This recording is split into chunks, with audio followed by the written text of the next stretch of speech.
In my videos on tea, I caution not to drink with meals because it can inhibit the absorption of iron from foods anywhere from 26 to 99%, perhaps depending on the brewing time, brand, how strong it is.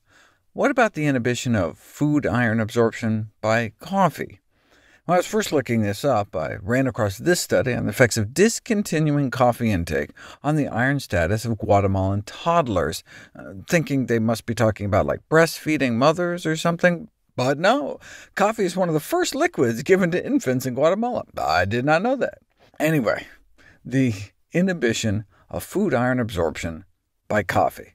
A cup of coffee reduced iron absorption from a hamburger meal by 39%, as opposed to a 64% decrease with tea, so not as bad as tea, but still significant blockage. And just like with the tea, the stronger the coffee, the more iron absorption was impeded.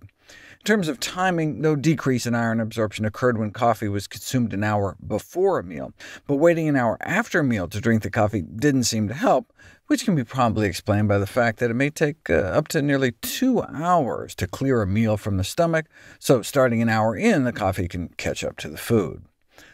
Now, you can reverse the effect of tea or coffee by adding orange juice to a meal, or even better, an orange or any source of vitamin C-rich food.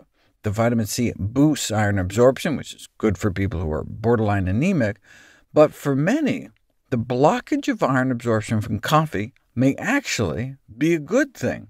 Iron is a double-edged sword. On the one hand, iron is an essential element vital for blood production. On the other hand, iron is a potent pro-oxidant. So maybe the reduced risk of type 2 diabetes associated with coffee consumption is due to the inhibition of iron absorption by coffee. See, the risk of type 2 diabetes increases with the increase in the amount of ferritin in your blood, which is a measure of your iron stores. So higher iron stores, higher diabetes risk. Same thing with the risk of gestational diabetes during pregnancy. So you need to make sure you're getting enough iron, but not building up too much iron in your body. How do we know its cause and effect?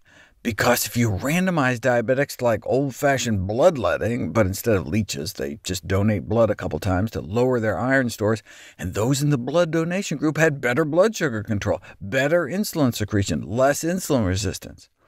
And iron depletion improves artery dysfunction in type 2 diabetics as well. Same thing with gout.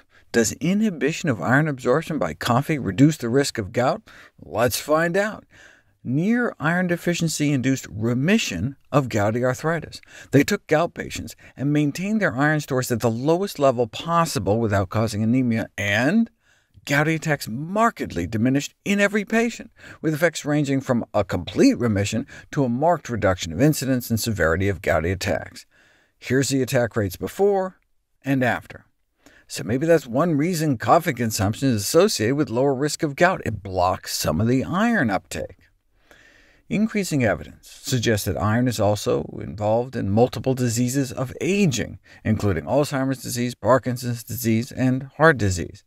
In terms of iron in Alzheimer's, they think it's iron's potential to effectively rust brain tissue by producing free radicals that may cause neurodegeneration, contributing to Alzheimer's disease pathology at numerous levels.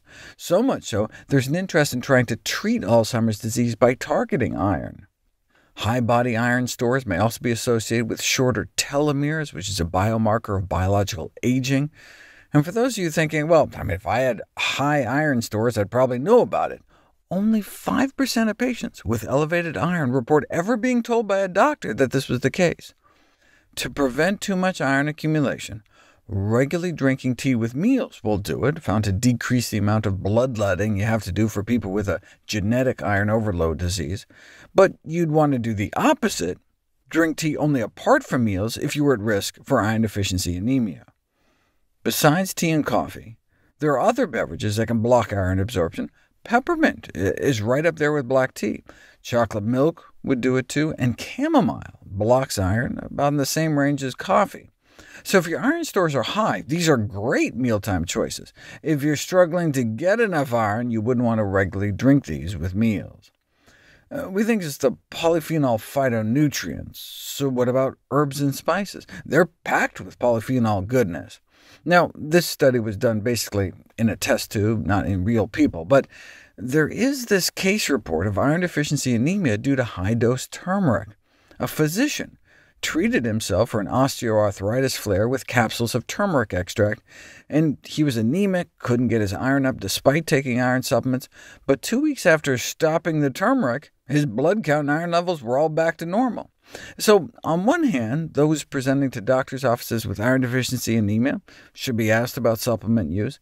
At the same time, the ability of turmeric to glom onto intestinal iron may lead it to being useful in states of iron overload.